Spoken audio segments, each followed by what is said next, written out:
또 다른 빅샷 얘기 한번 해보겠습니다. 바로 이 사람입니다. 자, 무소속 한동훈 후보입니다. 보수 재건을 외치고 이번에 출마를 했어요. 조국 후보가 평택을 선택했듯이 한동훈 후보도 뭐 대구 얘기도 나왔고 북감 얘기도 나왔는데 부산 얘기도 나왔는데 결국 부산으로 내려갔고 지금 52.3% 개표에 하정우 후보 47.6%, 한동훈 후보 40%. 쫓아가는 겁니까? 아까보다는 저희가 몇십 분 전에 보여드렸던 45대 40 정도보다는 살짝 좀 더 벌어졌어요. 벌어진 그런 이거 만만치 않네요. 추세로 보이고 박민식 후보는 10%대 득표율 유지하고 있는 상황이고요. 예. 아직도 지금 아까 제가 말씀드렸죠. 민주당에서는 우세 지역으로 분류하고 한동훈 후보가 살고 있는 그 아파트 단지가 있는 만덕동 같은 경우는 아직 사전투표, 아직 본투표 개표가 또 들어가 있지 않다라는 또 소식을 제가 지금 체크를. 만덕동은 아직 본투표가 되지 않고 있다라고 지금 전해지고 있는데요. 좀 더 개표 결과는 지켜봐야 될 것 같은데 일단 두 후보의 격차는 살짝 조금 더 벌어졌습니다. 김보시 대표님 이게 궁금해요. 사실은 선거 막판에 가면서 여론조사에서 이제 한동훈 후보가 상승세였잖아요, 그죠? 그러자 과표집 논란이 있었습니다, 여론조사. 그러니까 한동훈 후보가 팬덤이 있으니까 응답을 전화를 빨리빨리 잘 받아서 한동훈 후보 지지자들이 좀 더 많이 표집이 돼서 실제로는 한동훈 후보가 그보다 적게 받을 것이다. 만약에 이렇게 끝난다고 하면 좀 과표집이 있었을 수도 있는 겁니까? 그럴 수 있죠. 광역 단위에서는 지금 말씀하신 게 그렇게 통하지가 않는데 하나의 그 작은 국회의원 선거구 단위나 또는 군 지역 이런 데서는 그렇게 대기를 하는 전화를 대기하는 그런 것들이 가능합니다. 그렇게 되면 지금 샘플링 프레임 그러니까 여론조사 추출 틀이 아시다시피 가상 번호인데요. 그러면 SK텔레콤, KT 그리고 LG U+ 등 세 개 통신사에 가입이 되어 있는 사람들 중심이기 때문에 알뜰폰인 경우에는 그와 같이 통신사를 바꾼다거나 했을 때 추출 확률이 높아집니다. 그러면 팬덤들이 집단적으로 그렇게 가서 대기하는 것은 가능하다고 보고요. 그런데 그게 정말로 그랬는지는 알 수 없는 상황입니다. 왜냐하면 캠프에서는 공식적으로 그렇게 하자라고 했을 때는 그거는 이제 선거 방해 행위가 되기 때문에 문제가 되고요. 그래서 공식적으로는 그렇게 안 되는데 팬덤에 소속되어 있는 분들이 자발적으로 그렇게 했을 때는 막을 도리가 없죠. 그리고 지금 요거 개표가 조금 더 됐는데요. 더 좁혀졌습니다. 하정우 후보가 45.73입니다. 아, 좁혀졌어요? 예. 좁혀진 건 혹시 반영이 되면 알려주십시오. 저희가 최대한 빠르게 정리를 해보겠습니다. 만약에요, 권영진 의원님 떨어져요. 그럼 한동훈 후보는 어떻게 되는 걸까요? 당분간은 정치적으로 좀 어려운 시기를 더 겪어야 될 것 같습니다. 뭐 지금 현실적으로 떨어졌기 때문에 우리 당으로 들어온다라는 부분들도 사실은 또 쉽지 않은 일이고. 또 밖으로 보면은 이제 또 원외에서 활동한다는 게 활동의 공간이 제약이 있기 때문에 아마 한동훈의 정치의 실험은 좀 더 기다림의 시간들이 좀 필요하겠다 이런 생각이 듭니다. 지금 그 사이 조금 좁혀졌네요, 그죠? 맞습니다. 45.7% 대 41.0%. 그러니까 아까는 한 뭐 6, 7% 차이가 났는데 지금은 4%포인트 차이로 다시 좀 좁혀지는 흐름이고요. 개표율은 지금 59.5%, 지금 60%를 향해 가고 있는 상황입니다. 권영진 의원, 제가 떨어질 경우를 여쭤봤는데 만약에 되면 지금 장동혁 대표가 만약에 지금 아까 말씀하신 대로 좀 이제 책임론이 나올 수 있는 서울, 부산이 만약에 져서 책임론 나올 수 있는 상황에서 한동훈 후보가 당선이 됐다. 그럼 이제 복당 논의부터 해서 또 당이 조금 이렇게 시끌할 것 같은데 어떻게 될 것 같아요? 그런 복당 논의 앞으로도 우리 당이 앞으로 감에 있어서 우리가 어떻게 하면 외연을 넓히고 포용하면서 갈 거냐의 문제는 논의는 계속될 겁니다. 그건 아마 한동훈 전 대표가 한동훈 후보가 되든 안 되든 그런 논의는 앞으로 진행이 돼야 된다라고 보고요. 근데 되고 안 되고의 문제는 이런 문제입니다. 지금 우리 당의 보수 쪽의 큰 축에서 분열로 보면 한동훈 대표는 배신자 프레임에 갇혀 있는 거 아닙니까? 배신자라고 얘기하고 한동훈의 이 탄핵에 반대하고 그다음에 이 탄핵에 찬성하고 계엄에 반대하고 하는 이 노선, 이 부분들과 또 한 축에서의 다른 그런 윤어게인이라든가 강성 노선들이 대립하고 있었는데 지금 북구갑에서는 국민들이 한동훈의 손을 분명하게 들어주는 거예요.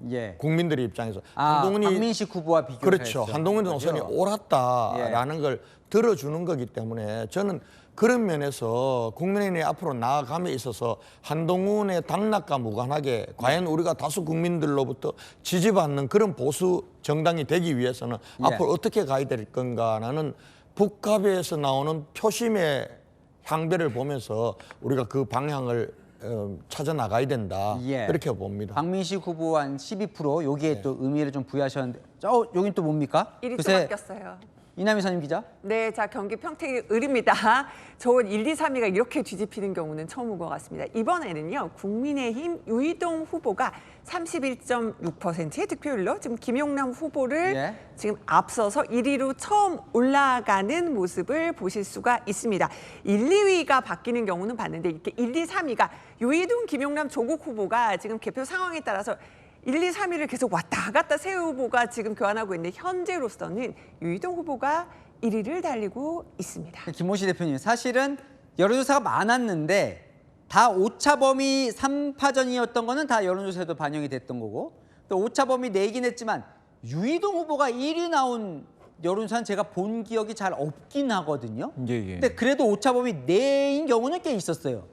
오차범위 내에서 3강 구도인 경우는 상당히 많았고요. 또는 2강 1중인 경우도 있었습니다. 그런데 지금처럼 유이동 후보가 오차범위 이내이긴 하지만 앞서는 경우는 단 한 번도 없었습니다. 자, 그러니까 박선주 의원님, 만약에 유이동 후보가 돼요? 그러면 이거 나눠져서 나와서 어부지리로 예를 들어 민주당 입장에서는 유이동 후보가 됐다. 그럼 누가 제일 좀 책임론이 불 수 있는 겁니까? 민주당 내에선 조국 혁신당과 이제 조국 혁신당을 떠나서 이제 민주당도 마찬가지로 이 책임을 피해갈 수는 없는 거고요. 민주당도. 왜 그러냐면 모든 선거에서 분열이라고 하는 것이 패배의 결정적 요인 아니겠습니까? 만약에 이런 결과로 갔다고 하면은 결국 우리 진영 내에서의 분열이 국민의힘 후보를 당선시키는 그런 결과로 이어진 거기 때문에 그 누구도 책임을 피해갈 수가 없는 거고 또 민주당도 마찬가지고 조국혁신당도 마찬가지고 김용남 후보나 조국혁신당의 조국 후보도 이러한 것을 피해갈 수는 없는 것이죠. 저는 좀 상상하기 좀 힘들 정도로 만약에 유이동 후보가 된다고 하면 굉장히 큰 아픔일 것 같습니다. 근데 김봉신 대표님, 이거 한번 여쭤볼게요. 사실은 이제 거대 양당 우리나라 구조인데 조국혁신당 후보는 이제 3당이고 한동훈 후보는 무소속 후보고 근데 어쨌건 차기 주자고 근데 이들이 거대 양당과 맞서 싸워서 3파전으로 지금 붙고 있단 말이에요. 그래서 더 관심인 건데 이 정도면 선전하는 겁니까? 아니면 이름값에 비해서는 이게 힘들게 지금 버겁게 지금 선거를 치르고 있는 겁니까? 후자인데요. 자신의 이름값을 너무 높이 평가한 게 아닌가. 두 사람을? 결과적으로는요. 그러니까 패배를 하게 된다면은 그러니까 좀 더 적극적으로 연대를 한다거나 했어야 됐다라는 생각이 들 정도로 지금은 납득할 수 없을 정도로 잠룡들이 다 묻혀가는 그런 상황을 보시고 계십니다.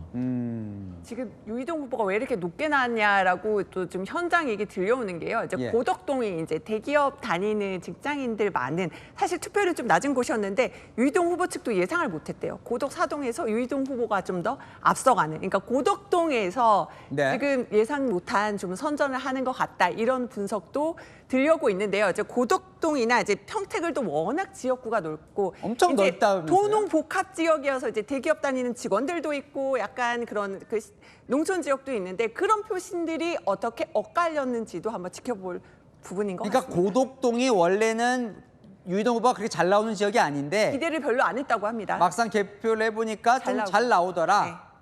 그것도 뭐 아직 뭐 그것도 개표가 되고 봐야죠. 있으니까 뭐 어느 지역 이제 뭐 고덕동까지 따지는군요. 이렇게 표차가 작다 보니까 아니 지금 접전인 지역들을 저희가 좀 보고 있어요. 이제 판세가 이제 정해진 곳들은 이제 유력을 밑에서 계속 이제 확인할 수 있을 것 같습니다. 지금 경기 추미애 후보 유력 뜬 거 이제 보셨을 거고 지금 아직 우상호 후보는 한 3% 포인트 지금 차이를 유지하고 있고 대구시장은 개표율 39%에서 조금 더 좁혀진 것 같아요, 그죠? 50.2% 대 48.7%, 그러니까 1점 지금 한 5%포인트 차이로 지금 진행이 되고 있는데, 여기는 지금 추세는 계속 조금씩 좁혀지고 있는 상황. 근데 개표율이 39%면 팍팍 늘지는 않네요, 이게. 제가 아까 예언을 했잖아요. 예. 45% 조금 넘어가면은 예. 골든 크로스 일어날 거라고 지금 그 추세로 지금 가고 있는 거예요. 7,770표면 굉장히 많이 좁혀진 거거든요. 예. 아까 15,000 몇 표에서 지금 그렇게 좁혀진 거거든요. 그럼 그 추세로 보면은 한 45% 언저리를 넘어가면은 제가 볼 때는 이게 역전될 가능성이 있다 이렇게 보여집니다. 네. 지금 저희가 이제 한창 개별 지역들 보고 있는데, 혹시 전체적으로 좀 볼 수 있는, 지금 선거 상황을 좀 볼 수 있는 걸 좀 한번 보고 싶거든요. 한번 좀 준비를 좀 해봐 주십시오. 사실 이제 서울부터, 서울 준비됐군요. 한번 보겠습니다. 서울시장 29.2% 개표에 60%와 37.4%. 개표율 29.2%. 아직 조금 더 보면 좋겠고, 부산시장 그래도 개표가 많이 됐는데 58.1%, 52% 전재수 후보 대 박형준 후보 46.5%. 보시면서 조금 관심 가는 지역 있으면 좀 말씀을 해주시고요. 계속 좀 볼게요. 대구시장 지금 방금 전에 봤죠? 39.3% 개표율에 이제 여기는 접전으로 좀 좁혀지고 있는 상황인 것 같고요. 자, 좀 더 보고 얘기 나눠보겠습니다. 전북지사 여기는 뭐 아까 사실상 이제 당선 얘기도 나왔으니까 확실 떴고요. 그러니까 한 10% 포인트 차이가 나고 있습니다. 계속해서. 예. 혹시 더 준비된 거 있습니까? 국갑으로 바로 갑니까? 예. 개표율 59.5%. 아까와 비슷하네요. 그죠? 예. 45.7%, 41%. 예, 2%. 20. 그러니까 서울은 박성준 네네. 많이 차이 나요, 아직? 29% 개표했는데? 제 생각에는 서울은 이제 사전투표 개표일 같고요. 예. 또 오세훈 후보의 경쟁 지역이라고 할 수 있는 서초, 강남, 송파가 추후에 개표될 가능성이 크지 않겠습니까? 거기도 좀, 강남 3구는 좀 나중에 개표될 가능성이 본투표 지금 개표가 아직 안 되고 있는 상황인 것 같고. 그래요. 그런 가운데 이제 서울도 좀 좁혀질 것 같은데, 제가 처음에 얘기한 것처럼 기본적으로 정원호 후보의 구도에 우세가 이어진다고 좀 저는 계속 보고 있고요. 그래서 예. 당선은 정원호 후보가 확실하지 않나 이렇게 보고 있습니다. 솔직히 이제 저희가 선거 앞두고 일주일 동안은 여론조사를 저희가 못 봐왔잖아요. 예, 예. 내부는 계속 좀 이렇게 확인을 좀 하잖아요. 그때도 계속 앞서는 거였습니까? 아니면 사실은 마지막 여론조사까지 조금 좁혀지는 추세가 있긴 있었거든요. 내부에서는 어떻게 보셨었어요? 그러니까 선거 여론조사 앞서 우리 여론조사 전문가께서도 좀 말씀하셨는데, 마지막에 이제 보수가 결집이 되면서 예. 이 여론조사에 좀 과잉 대표되는 경향이 좀 강했습니다. 근데 내부적으로 보면 제가 앞서 얘기한 것처럼 이 적극 투표층에 있어서는 거의 변화가 없었다는 걸 볼 때, 예. 결국 서울시장 선거에서 정원호 후보가 상당 우위에서의 선거 결과가 이어지지 않겠냐, 그렇게 좀 판단을 하고 있었습니다. 내부에서도. 예. 왜냐면 이제 서울시장 선거는 계속 안에서 또 같이 그거는 이제 구체적으로 준비를 보면은 하셨으니까요. 우리가 만약에 선거에서 볼 때 이제 서울 선거가 여러 지역 다 중요하긴 하지만 예. 한강 벨트를 우리가 이제 관심 있게 보게 되는데, 한강 벨트에 한강 이북과 한강 이남이 있는데, 한강 이남은 서초, 강남, 송파, 강동까지 이어지는 그 구도에서 우리가 상당히 좀 어려운 지역인데, 특히 한강 이북이라고 할 수 있는 마포, 용산, 성동에서 그동안의 이 지역도 한강 벨트 형성하면서 예. 민주당이 서울시장 선거에서 되게 어려운 지역이었거든요. 예. 서울시 국회의원 선거도 되게 어려웠고. 그런데 정원호 후보가 마포, 용산, 성동에서, 특히 성동구에서 구청장을 하면서 일 잘하는 후보로서의 시민들에게 각광을 받는 후보가 되다 보니까 이 자체의 한강벨트에서 경쟁력을 갖게 됐다는 거죠. 그렇군요. 그러면서 나머지 우리 우세 지역에서의 보다 더 시너지가 나서 결국은 승리할 거다, 이렇게 저희가 예상을 했었습니다. 혹시 자 서울시장 관련해서 개표율을 구별로 저희가 좀 준비를 할 수 있는데, 그것도 한번 준비를 좀 되면 말씀을 좀 주십시오. 왜냐하면 구별로 지금 아까 강남 3구가 좀 늦게 개표가 되는 것 같다는데 실제로 그런지 저희도 한번 좀 보고 싶으니까요. 자, 일단 마지막 또 여기는 한번 다시 좀 또 봅시다. 왜냐하면 자 볼게요. 지금 평택 한 번만 좀 더 보고 준비 좀 해주십시오. 평택을 한번 보겠습니다. 뭐 도저히 알 수가 없네요, 그죠? 425표. 31.8% 대 30.8%. 그러니까 1%포인트가 마치 커 보이는데 표수로 보면 400표예요. 이거는 뭐 어느 개표하면 한번 이게 문을 열면 얼마든지 뒤집을 수 있는 상황이기 때문에 도저히 알 수가 없는 상황인 것 같습니다. 그래도 내가 1위면 좀 기분은 좋죠? 윤희재 의원님? 그렇죠. 그래 어쨌건 네. 지지자들 아마 저거 보면서 딱 바뀔 때 와 하고 할 거예요. 밑에 보면은 100몇 표 차. 그러니까 저희 이제 캠프에 이제 평택을에 저희 기자들 가 있거든요. 조금 전에 지금 유이동 후보가 캠프 안으로 들어왔습니다. 물론 아직 개표 결과는 지켜봐야 되지만 왔어요. 그러니까 보통은 후보들이 결과 좀 끝까지 지켜보고 오거나 지금 기다리는 경우가 많은데 지금 저희 기자가 알려온 바에 따르면 지금 유이동 후보는 지금 캠프도 들른 모습이네요. 예, 일단 볼게요. 서울시장 이거는 개표율인데 개표율이 아니네요. 이거는 이제 득표율인데 보니까 서초, 강남, 용산은 아까는 여기도 민주당 여기인데 이제 서초, 강남은 확실히 국민의힘으로 다시 왔네요. 아까 24대 0이었는데 21대 3은 일단 나왔고 동작은 왜 이럽니까? 동작도 아직도 개표가 안 되고 있네요. 아직도 개표가 안 되고 있네요. 그죠? 지금 새벽 1시가 됐는데 여기 뭔가 문제가 있는지 더 궁금해지네요. 동작 쪽도. 하여튼 지금 59.9, 30.6이면 약간 60%대에서 조금은 내려놓았고 이거요. 제가 궁금했던 건 이겁니다. 자, 개표율 29.6%인데 보니까 개표율을 보면요. 색깔이 짙은 곳일수록 이제 개표가 많이 된 곳이고 옅을수록 이제 개표가 아직 덜 된 곳인데 봤더니 강동, 송파, 광진이 지금 여기가 좀 옅네요. 그다음에 동작, 영등포, 서대문 그리고 좀 짙은 곳이 도봉 그리고 강북, 성북, 은평, 용산, 성동이 좀 짙고요. 어떻게 보십니까, 박선 의원님? 이거는 좀 뭐 추후에 이제 지금 이제 용산이 개표율이 상당한데 용산에서 앞서 결과를 보니까 오세훈 후보가 앞서는 것으로 좀 나오고 있는 거 보니까 역시 서초, 강남, 송파, 용산 이런 지역구는 국민의힘 지지가 매우 강하게 이번에도 표출되고 있다라고 볼 수가 있는 것이죠. 권현지 의원님 좀 보면 좀 아직 오세훈 후보 입장에서 좀 희망이 보이는 겁니까? 희망이 보이는 게 그래요? 송파, 강동이 오세훈 강한 데거든요. 그런데 20% 이하잖아요. 20% 이하고 저 강북, 성북, 은평 저희가 다 저 민주당이 다 강한 데입니다. 노원. 자, 근데 지금 저 은평, 강북, 성북, 성동 그 용산은 뭐 우리가 강한 지역이지만 저쪽이 많이 됐죠. 40에서 60%가 된 거고 그다음에 도봉 같은 경우는 60% 이상 지금 개표가 됐다는 거 아닙니까? 그다음에 그렇게 놓고 보면은 서초, 강남이나 관악, 금천, 구로, 양천 이쪽은 좋은 곳, 나쁜 곳이 거의 비슷하게 개표가 진행이 되고 있는 것 같고 그렇게 보면은 개표율이 아주 낮은 데가 오세훈 시장이 더 표를 얻을 수 있는 데가 낮다라고 보여집니다. 그런 면에서 앞으로 시간이 가면은 저쪽이 개표가 되면은 점점 더 줄 가능성이 있겠네요. 저걸로 보면은.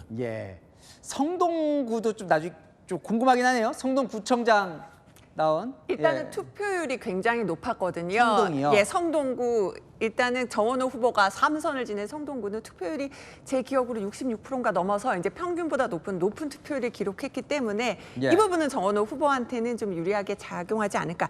그런데요, 서초랑 강남도 투표율이 막판에 본 투표율이 높아지면서 그렇게 낮지만은 않았거든요. 그렇기 때문에 좀 더 지켜봐야 될 것 같습니다.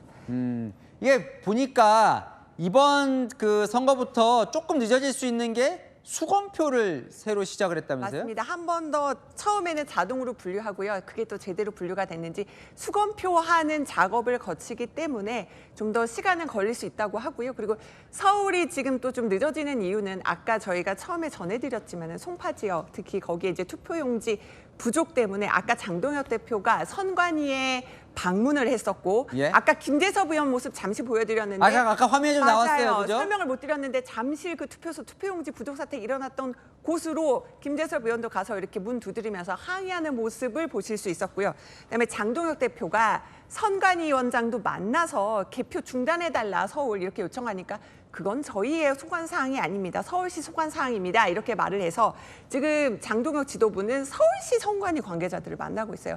이런 여러 가지 지금 항의 사항들이 계속 또 이어지기 때문에 서울 개표는 좀 상대적으로 또 다른 지역에 비해서 좀 더뎌지는 게 아닌가 또 좀 이런 관측도 나오고 있습니다. 이거는 저희가 아까 보여드렸던 화면이고요. 김재섭 의원이 그 투표용지 부족 사태를 빚었던 그 잠실동 그 투표소로 찾아가서 항의하는 모습 잠깐 아까 있었던 화면을 다시 한번 보여드리는 겁니다. 김재섭 의원이 그 오세훈 지금 캠프에서 맡고 있죠. 하고 또 서울 지역 의원이기도 하죠. 그럼 장동혁 대표는 또 이제 서울시 선관위로 간 거예요. 네. 아, 아까 선관위원장을 만났군요. 만났고 그리고는 그게 중앙선관위 선관위 아니라 그래서 이번에는 서울 선관위로 또 지금 가 있는 항의를 하러 간 상황입니다. 상황이고 그러다 보니까 서울 이거 뭐 언제 끝나겠습니까? 지금 새벽 1시가 다 되는데 아직 29%. 이건 또 뭐예요? 그 사이에 대구군요.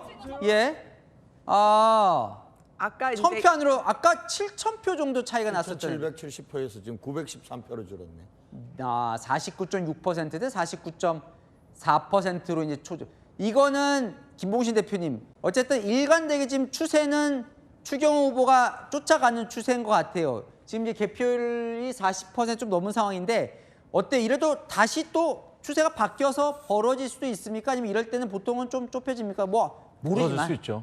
벌어질 수 있고 또 반대로 추경호 후보가 가파르게 다시 이제 올라서서 말씀하셨던 그 골든 크로스를 얻어서 오히려 추경호 후보가 격차를 벌일 수도 있고 모든 가능성은 다 열려 있다고 봅니다. 다만 방금 말씀 주신 것처럼 어떤 특정 그 투표함을 먼저 열고 나중에 열고에 따른 그런 차이는 분명히 나타난다고 봅니다. 그 여기 보면 여기는 아직 안 바뀌었어요, 그죠? 달서, 남구, 수성, 동구, 북구는 여전히 5곳은 김부겸 후보가 앞서 있는 상황인데 아마 여기가 좀 더 좁혀졌거나 아니면 빨간색이 조금 벌어졌거나 하면서 지금 표는 계속 좁혀지고 있는 상황입니다. 아이고 여기도 뭐 피가 마르겠네요. 예, 아까 출구조사가 나왔는데 접전인데 추경호 후보는 좀 침울한 분위기였고 김부겸 후보 쪽은 오히려 와 하면서 접전인데도 좋아하더라고요. 그러니까 추세가 막판에 여론조사를 보면 추경호 후보가 좀 상승세긴 상승세였거든요. 그런 상황에서 어쨌건 접전으로 나니까 김부겸 후보도 상당히 지금 기대를 하고 있는 것 같아요. 네네. 예. 상당히 지금 예상한 대로 좀 접전 지역으로 지금 가고 있는 것 같고요. 이제 보수도 마지막에 이제 결집됐고 또 김부겸 후보의 지지자들도 결집된 상황에서 출구조사에서도 한 1% 안팎의 차이를 보였는데 그 모습으로 그 추세가 조금씩 나타나고 있는 것 같아요. 김부겸 후보가 당선되면 최초의 민주당 소속 대구시장이 나오는 겁니다. 이거 민주당에게는 상당히 의미가 있는 거죠. 의미가 아니라 이게 한국 정치사에서 새로운 이정표죠. 가장 그 국민의힘의 핵심 지역에서의 민주당 후보가 당선됐다라고 하는 것은 결국 그 이후에 정치 지형이 바뀔 수 있는 거고 정계 개편까지도 예결될 수 있는 문제이기 때문에. 정계 개편. 그럼요. 이거 왜 그러냐면 국민의힘 자체가 실제 존립 기반이 아예 없어지는 거 아니겠습니까? 그렇다고 보면 그 이후에 정치 지형이 완전히 바뀔 수 있는 문제이기 때문에 일각에서는 뭐 되면 대권 주자가 되는 거 아니냐 뭐 이런 얘기도 나오긴 나오더군요. 그럴 가능성도 큰 것이죠. 왜 그러냐면 제가 그런 얘기 드리는 게 예. 대구의 김부겸 후보가 대구시장이 되고 그 이후에 상당한 업적들을 만들어낸다고 하면 네. 대구를 기반으로 한 민주당의 대선 후보도 가능성이 있는 거고 예. 또 대구 지역에 새롭게 정치 지형들이 바뀌면서 새로운 활로를 찾는 거거든요. 예. 그것이 김부겸 후보가 대구시장 되는 거와 안 되는 거는 한국 정치사에 엄청난 차이가 있는 것이죠. 권영진 의원님 입장에서는 절대 뺏기면 안 되는 거죠. 아쉽지만 그런 가능성은 없을 것 같습니다. 그래요? 지금 진행되는 걸 보니까. 좀 더 좁혀졌네. 더 좁혀졌습니다. 더 좁혀졌고 지금 이제 아마 이 대구에서 오히려 전국적인 선거에서 국민의힘과 보수가 이렇게 처참한 결과가 없었으면은 대구에서 김부겸을 선택할 수도 있었을 거예요. 그러나 지금처럼 이 전국적으로 이렇게 처참한 보수의 몰락과 같은 패배가 눈앞에 보일 때 대구 경북 사람들은 그래도 보수의 불신은 살리다. 지금 이번에는 대구 경북의 보수의 심장이 아닙니다. 심장은 보수가 왕성하게 펄떡 뛸 때 심장 역할을 하는 것이지. 지금 대구 경북은 보수의 불씨예요. 이 불씨마저 꺼트리면 안 된다.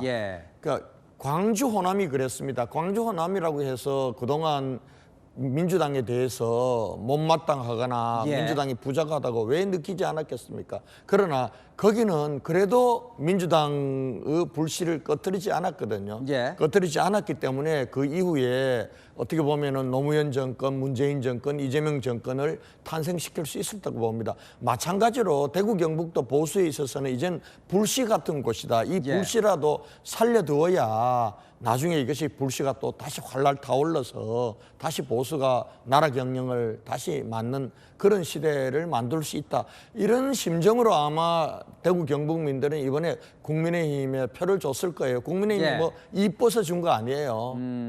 권현희 의원님이 재미난 분석을 해주셨어요. 오히려 전국적으로 너무 국민의힘이 참패할 것 같으니까 대구는 좀 살려주자 이런 거에서 오히려 김부겸 후보가 손해를 봤을 수 있다라고. 잠깐만요. 이제 역전이 됐네요, 그죠? 예.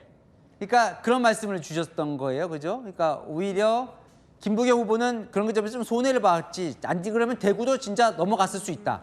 지금 보면 이제 4,718표 차이로 이제 추경 후보가 역전을 한 상황입니다. 49.9%, 49.1%.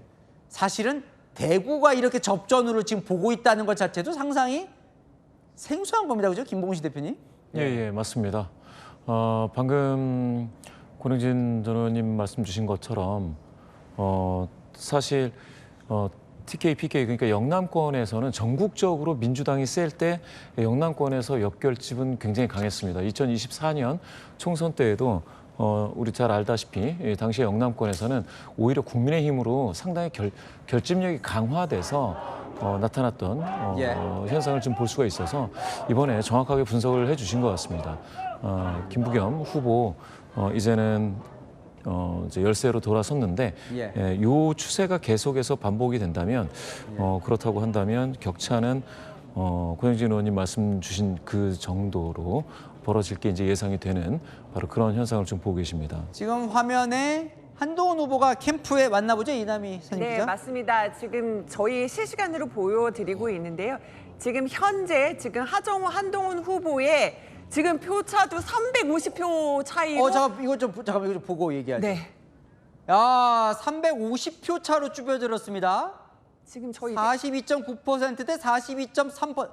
아니, 그 개표가 이상해요? 한동안 안 되더니 지금 개표율 75%가 됐는데 350표 차. 아니, 한동훈 대표는 이거 뭐 알고 지금 온 거예요? 일단은 이제 한동훈 캠프 쪽에서는 취재해 보니까 그래도 막판에 우리가 많이 따라 붙을 거다, 역전할 수 있다, 이런 기대감도 갖고 있는 걸로 보이고, 지금 이제 현재로서는 많이 좁혀져서 350표 차이로 좁혀졌고요. 한동훈 후보 지금 저희 영상에 보여드리는 것처럼 일단은 결론이 안 난 상태지만 일단 캠프에 와서 지금 지지자들한테 인사도 하고요. 옆에는 이제 서병수 위원장 도왔던, 그리고 옆에는 진은정 변호사 아내와 함께 지금 앉아서 지금 선거 개표 방송을 보는 모습 지금 실시간으로 여러분께서 보고 계십니다. 예, 권현진 의원님 박민식 후보가 궁금하세요? 후보 궁금해요. 지금 박민식 걸 보면은 14.8이네요. 예, 올라갑니다, 그죠? 네, 박민식 후보도 어쨌든 좀 올라갔어요. 네, 올라갔어요. 예, 그러니까 여기는 올라가는데 지금 하정우 후보가 지금 빠지고 있는 거예요, 그죠? 아까 50% 가다가 여기가 빠지고 있고 한동훈 후보가, 그러니까 하정우 후보와 한동훈 후보가 뭔가 지금 표를 주고받고 있는 상황인 것 같고 박민식 후보가 조금 올라간 상황이고.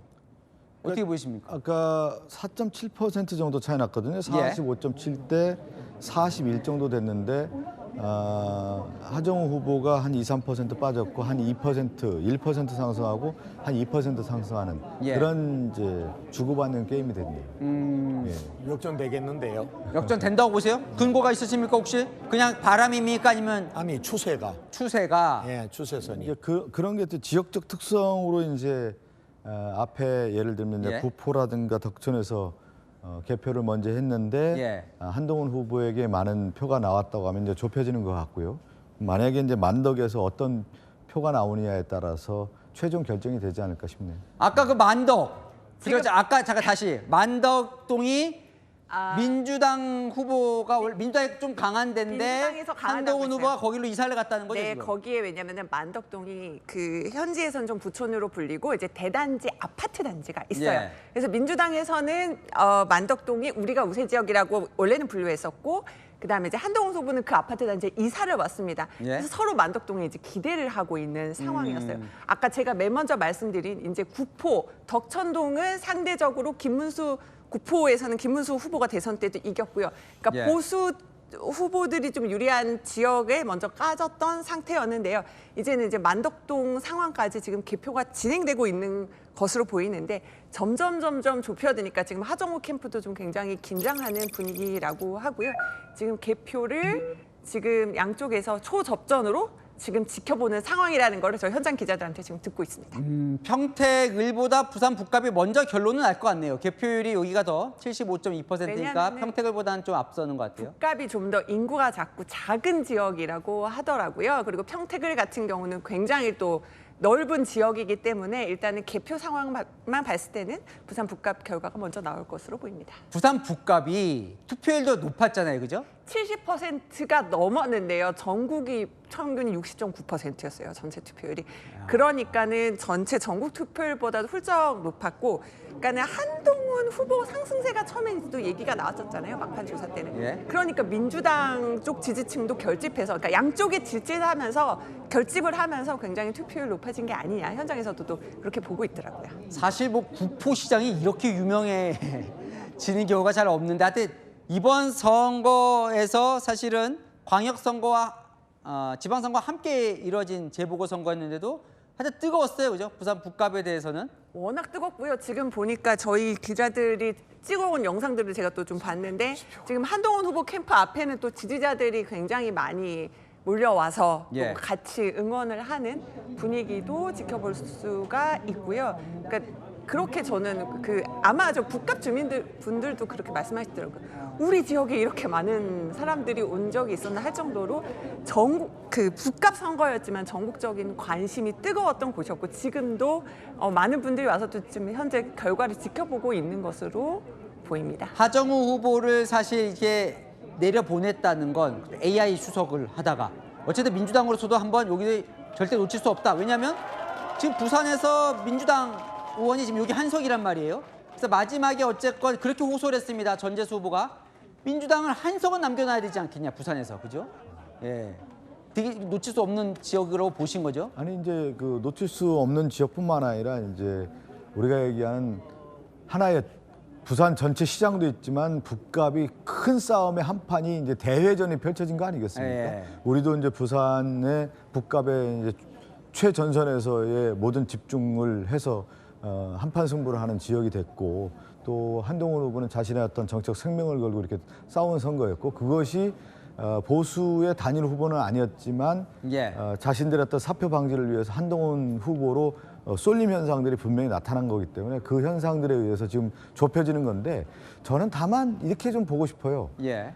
부산시장 선거에서도 마지막 결집된 힘에 의해서 한 1~2%의 출구조사가 나왔다고 보고 예.